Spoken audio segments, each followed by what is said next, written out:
Assalamualaikum warahmatullahi wabarakatuh. Alhamdulillahilladzi anzala al-Qur'an fi syahri Ramadan hudan lin-nasi wa bainati minal wal furqan. Asyhadu an la ilaha illallah wahdahu la syarika lah wa asyhadu anna Muhammadan abduhu wa rasuluh la nabiyya ba'da amma ba'du. Allahumma shalli wa sallim wa barik ala Muhammad wa ala alihi wa ashabihi ajma'in. Amma ba'du fa ya ibadallah usikum wa yabittaqullah faqad fazal muttaqun. Ittaqullah haqqa tuqatih wa la tamutunna illa wa antum muslimun. Yang saya hormati Bapak Pengurus Musala Assalam beserta jajarannya, Bapak, Ibu-ibu, terkhusus kepada jamaah Musala Assalam dan semua kepada anak-anak kami yang telah hadir pada malam hari ini dalam rangka untuk mengisi kegiatan Ramadan. Salam dan salam untuk Nabi Muhammad sallallahu alaihi wasallam. Allahumma shalli ala Muhammad wa ala alihi Muhammad. Bapak Ibu jamaah tarawih dirahmati Allah, sebagaimana disampaikan pengurus tadi, dalam kehidupan kita ini ada kita baca, kita diberikan dua modal. Pertamanya modal sehat, yang kedua namanya afiat. Jadi sehat itu bersifat fisik. Sehat, kuat bakarajo dari pagi sampai petang, pokoknya kuat secara fisik. Tetapi ada yang kedua namanya afiat. Afiat itu sehat secara rohani. Artinya semangat. Maka dalam kehidupan kita seperti sampai Pak Pengurus tadi itu, ada kita yang kuat secara fisik, tetapi rohaninya tidak sehat. Ya, mungkin kita berhusnuzan saja. Tidak mampu untuk datang untuk melaksanakan malam. Tapi sebaliknya, Bapak Ibu secara fisik mungkin tadi pandai, payah bakarajo, tapi karena ada orang rohani, maka tetap datang. Jadi dalam kehidupan kita itulah yang menggerakkan kita, apapun yang kita kerjakan, apakah itu bekerja, terutama beribadah, adanya yang pertama namanya sehat secara tubuh, kita bisa melangkah. Yang kedua al-afiat, ada dorongan bahwa ibadah itu adalah kebutuhan kita. Maka itu setiap Ramadan kita ulang-ulang juga hadisnya. Kenapa kita bersemangat untuk datang walaupun ada hujan segala macam? Karena Rasulullah janjikan, "Man qama Ramadhana imanan wa ihtisaban ghufira lahu ma taqaddama min dhanbihi." Siapa yang mendirikan malam Ramadan, maksudnya salat tarawih dari malam pertama sampai terakhir dengan penuh keimanan, dengan penuh punya ilmu, dengan penuh harap, maka diampuni dosanya yang telah lalu. Itu malam. Lalu yang kedua, man shoma ramadhana imanan wa ihtisaba ghufira lahu ma taqaddama min dhanbihi. Siapa yang melaksanakan ibadah puasa di siang hari betul-betul dengan keimanan, betul-betul dengan keyakinan, dengan rasa harap, Allah ampuni dosa yang telah lalu. Jadi harus dua paketnya. Satu paket malam dan siang. Itu yang akan mendapatkan ghufira lahu ma taqaddama min dhanbi. Makanya dalam kehidupan kita ini, itulah yang kita usahakan, karena datangnya kan sekali setahun. Kalau kita berbicara ibadah bulan Ramadan, sebetulnya kalau ibadah di hari suatu bulan, di bulan syar'i. Contoh salat sunat umpamanya. Salat sunat di bulan Ramadan kita juga salat sunat. Ada salat rawatib, ada banyak bilangannya. Tapi di bulan Ramadan kita namanya salat tarawih, hanya 11 rakaat. Kenapa kok 11 rakaat? Karena merupakan ada namanya syahrul mubarak. Walaupun sunat tapi pahalanya semua wajib. Yang kedua tadi sesuai dengan hadis tadi, syahrul mubaraknya, kelebihan bulan Ramadan itu tidak minta ampun saja kita sudah ampun dosa. Tidak minta ampun kita sudah diampuni. Tapi syaratnya apa? Salat tarawih dan puasa Ramadan. Begitu juga puasa. Di hari luar sebenarnya kita juga berpuasa. Ada puasa Senin Kamis, ada puasa putih, banyak puasa-puasa. Tetapi dari 360 hari itu Allah ambil 30 hari untuk namanya puasa wajib. Karena ibadah itu kan ada ibadah harian, ibadah bulanan, ibadah mingguan. Namanya ibadah. Puasa Ramadan dijadikan untuk kita, bagi orang yang harap tadi itu. Semoga dalam kehidupan kita ini kita selalu bisa melaksanakan yang kedua-duanya, baik malam maupun siangnya. Pada malam hari ini kita dasari tausiah kita dengan surah Ibrahim ayat yang ke-32. Ayat ini sudah cukup kita dengar, sering juga kita dengar. Dalam ayat itu Allah katakan, wa in ta'uddu ni'matallahi la tuhsuha. Jika kamu menghitung nikmatku, niscaya kamu tidak akan mampu menghitungnya. Nah, kalau kita berbicara nikmat itu ada dua. Ada nikmat yang tidak tampak, ada nikmat yang nampak. Kalau selama ini kita sering menganggap yang nikmat Allah itu punya uang yang banyak, punya harta yang banyak kan, ada pangkat, pokoknya punya. Itu betul juga. Tetapi ada satu nikmat yang kita kadang-kadang lupa, nikmat yang tidak nampak. Apa nikmat itu? Ada 3 jenisnya nikmat itu. Yang pertama namanya nikmat hidup. Jadi hidup itu merupakan suatu nikmat. Hidup kita diberikan 2 hal. Pertama namanya umur, yang kedua namanya ajal. Apa hubungannya hidup, umur dengan ajal? Hidup kita itu diberikan oleh Allah namanya jatahnya umur. Nanti akan ada batasnya itu. Batasnya disebut dengan ajal. Nah, umur dalam pengertian bahasa Arab kalau kita baca dalam surah Taubah itu innama ya'muru masajidallah man amana billah. Siapa yang memakmurkan masjid. Apa kaitan dengan umur? Siapa yang memakmurkan hidup itu. Nah, itu maksudnya. Jadi tidak hanya hidup, tetapi bagaimana memakmurkan, mengimarahkan, menggunakan sebaik mungkin hidup itu. Kapan? Ada batasnya, namanya ajal. Jadi sejauh mana kemampuan kita? Mungkin hari ini kita ada sudah umur 30, 40, 60, sudah bervariasi umur kita. Sejauh mana kita bisa mengimarahkan umur itu? Nanti apa batasnya? Ajal, datang kematian. Lalu nikmat hidup itu kalau dalam kajiannya nikmat yang paling rendah sebetulnya. Kenapa paling rendah? Karena nikmat itu diberikan kepada sebuah makhluk. Binatang hidup, makhluk hidup, setan hidup, malaikat hidup. Semuanya dapat. Orang kafir hidup, orang musyrik hidup. Ya. Jadi nikmat itu nikmat yang paling rendah. Artinya apa? Kalau sekiranya umur itu tidak dipergunakan dengan tidak mengimarahkan itu, maka nanti derajat hidup kita sama dengan yang tadi. Sama dengan setan, sama dengan binatang. Kenapa? Karena hidup itu tidak diisi. Sudahlah nikmat itu rendah, lalu kita tidak isi. Makanya dalam hidup itu kalau setan itu kerajanya kan menggoda manusia, menyesek manusia. Itu guna hidup setan. Malaikat hidupnya untuk apa? Hanya untuk patuh kepada Allah. Mengajar sampai hari ini malaikat itu tidak pernah ingin punya segala-galanya. Kan tidak pernah kita mendengarkan malaikat itu ingin babini, tidak tahu kan? Ingin balaki, tidak ada malaikat kan? Atau ingin punya rumah mewah, tidak tahu. Ingin punya oto, tidak. Apa? Dia patuh dari dulu sampai hari ini, tidak pernah melawan. Karena diciptakan hidupnya memang untuk itu, untuk patuh saja. Setan juga seperti itu. Setan diciptakan apa? Tugasnya menggoda manusia. Dia tidak pernah dari Nabi Adam sampai dulu tidak pernah berubah tugasnya. Kerjanya menggoda. Nabi saja bisa disesatkan, kan? Nabi bisa disesatkan sama setan. Apalagi kita manusia.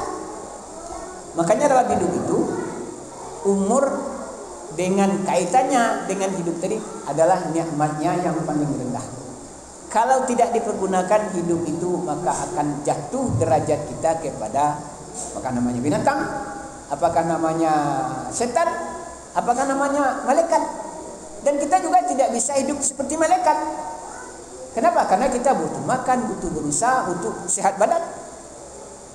Nah, kalau begitu, dan kita juga tidak bisa hidup seperti setan. Karena setan itu menyesatkan manusia. Nah, tapi yang gawatnya ada satu, Bapak dan Ibu. Kalau setan tidak pernah mau jadi manusia, ya kan? Tapi kalau manusia ada mau jadi setan. Itu loh kekurangannya manusia. Kalau setan tidak mau jadi manusia, tapi manusia mau jadi setan. Pokoknya setan itu kan dua. Ada setan tubuh halus, ada yang bertubuh kasar. Saya itu manusia yang berperangai setan. Itunya hidup tadi itu. Disitulah tak bedanya kalau nikmatnya rendah dengan itu. Yang kedua namanya nikmat kemerdekaan. Maksudnya kemerdekaan itu nikmat memilih. Memilih kehidupan kita diberikan pilihan oleh Allah Subhanahu wa taala.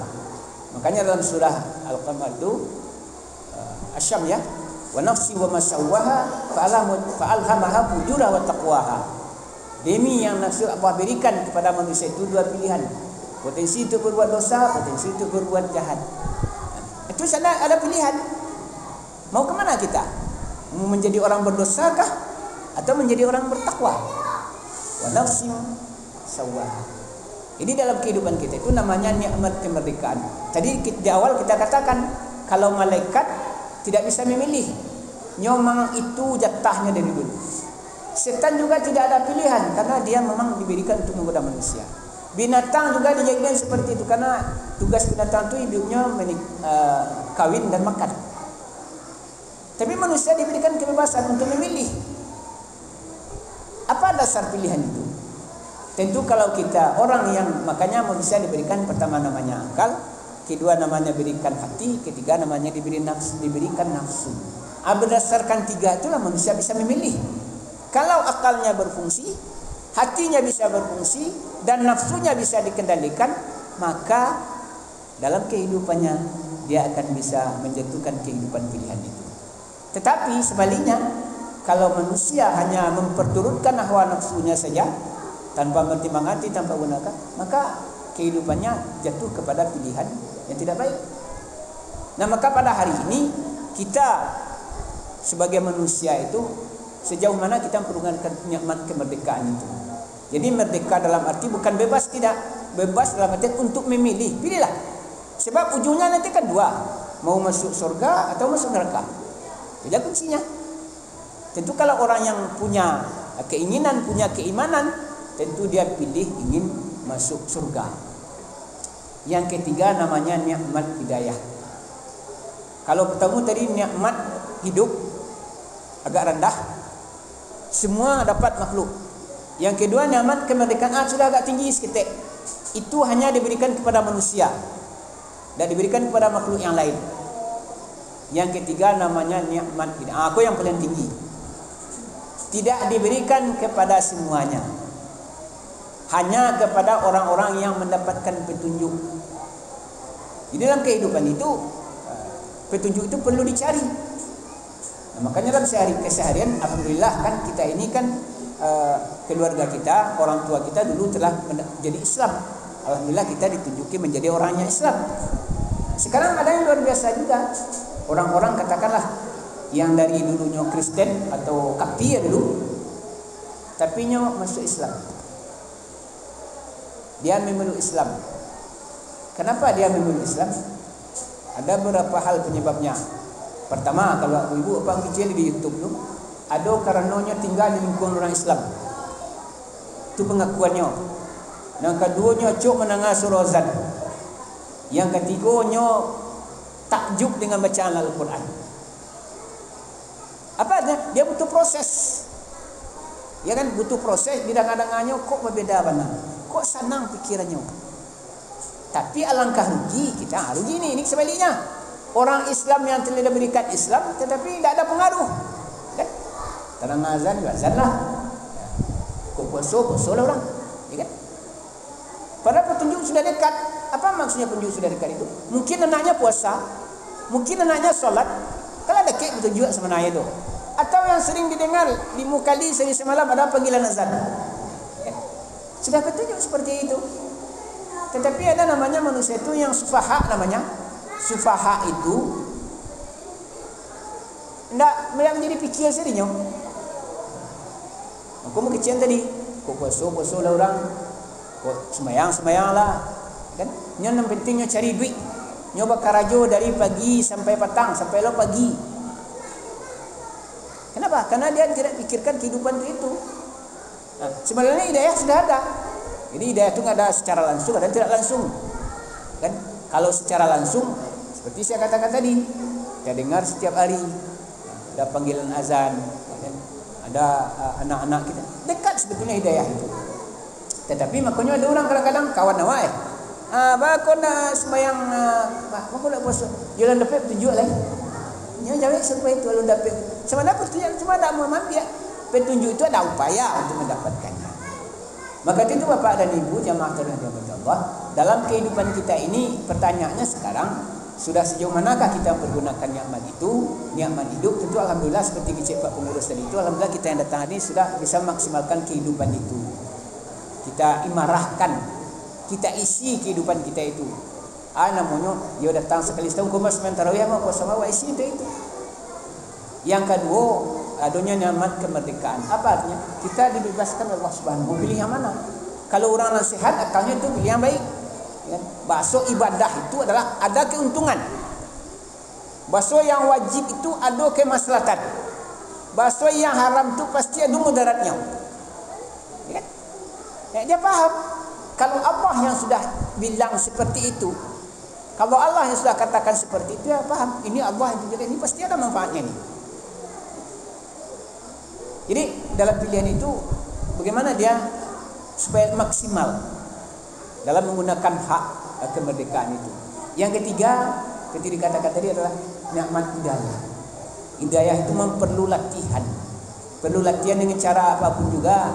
Ya, hari ini mungkin kalau tidak rasio oleh kinilah do dia do segala macam bisa dimanfaatkanlah do ilmu untuk itu kan. Bisa melalui petunjuk melalui itu. Sering-sering mendengarkan tausiah. Yang jadi masalah kan tidak mau tahu dan tidak mau dikasih tahu. Masalahnya kan. Nya semua juga nak wak menjaga anak lalu, ya kan? Anak jago lalu jagoannya lah jago yo ya kan. Bila jago artinya orang jago dia lo payah. Tapi kalau orang nak kalau aja tak kajui kan. Jadi ini yang ada di antara kita, orang yang nyolah tahu tapi nyolah tahu tapi tidak mau dikasih tahu. Bapak dan Ibunya matur nanti. Maka itu apa upaya yang harus kita lakukan dalam kehidupan ini? Hanya dua saja. Untuk mendapatkan nikmat yang tiga itu. Jadi di awal saya sampaikan.